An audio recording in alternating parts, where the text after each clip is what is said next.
ટેકાના ભાવે મગફળી ખરીદી કરવાની શરૂઆત કરતા પહેલાં રાજ્ય સરકારના પ્રવક્તા અને કૃષિ મંત્રી શ્રી જીતુભાઈ વાઘાણીએ કહ્યું હતું કે જે ખેડૂતો ટેકાના ભાવે મગફળી આપશે એને 1 અઠવાડિયામાં પૈસા મળી જશે।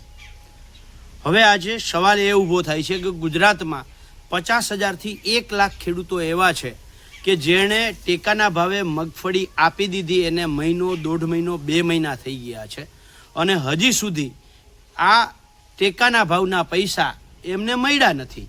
ત્યારે સવાલ એ થાય છે કે જીતુભાઈ વાઘાણીએ જે 7 દિવસનું આપેલું વચન હતું એ વચનનું શું થયું? નરેન્દ્રભાઈ મોદીના 15 લાખના વચનની જેમ આ વચન પણ હવાઈ થઈ ગયું। જ્યારે આમાં તપાસ કરી તો ખબર પડી કે વેર હાઉસ ઉપર જે મગફળી ત્યાં પહોંચે ગોડાઉન ઉપર ત્યારે એમને એક રિસિપ્ટ આપવાની હોય અને આ રિસિપ્ટ છે એ રાજ્ય સરકાર નાફેડના પોર્ટલ ઉપર અપલોડ કરવાની હોય છે। હવે જોયા જેવું એ છે કે પહેલાં ટેકાના કેન્દ્રવાળા આ રિસિપ્ટ અપલોડ કરતા હતા અને હવે એ વેરહાઉસવાળા આ રિસિપ્ટને અપલોડ કરે છે। હવે આ બેમાં સરકારે કંઈક ફેરફાર કર્યો છે અને સરકારની વેબસાઇટ કાયમ ગોકળ ગતિએ ચાલે છે, એ ગોકળ ગતિએ વેબસાઇટ ચાલે છે, એના કારણે એ રિસિપ્ટો અપલોડ નથી થઈ અને 1.5 મહિનાથી અપલોડ નથી થઈ, 1 મહિનો થઈ ગયો અપલોડ નથી થઈ, એટલે ખેડૂતોને પૈસા મળતા નથી।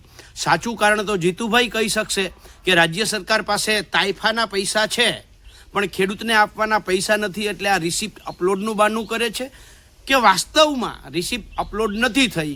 પણ જે હોય તે ગુજરાત કિસાન કોંગ્રેસની બહુ સ્પષ્ટ માંગ છે કે જે ખેડૂતોને ટેકાના ભાવે મગફળીના પૈસા 1 મહિનો થવા છતાં મળ્યા નથી એને તાત્કાલિક આપવામાં આવે, નહીંતર દરેક જિલ્લા મથકે કિસાન કોંગ્રેસ આવા ખેડૂતોને સાથે લઈ અને કલેક્ટરશ્રી સમક્ષ આંદોલન કરશે।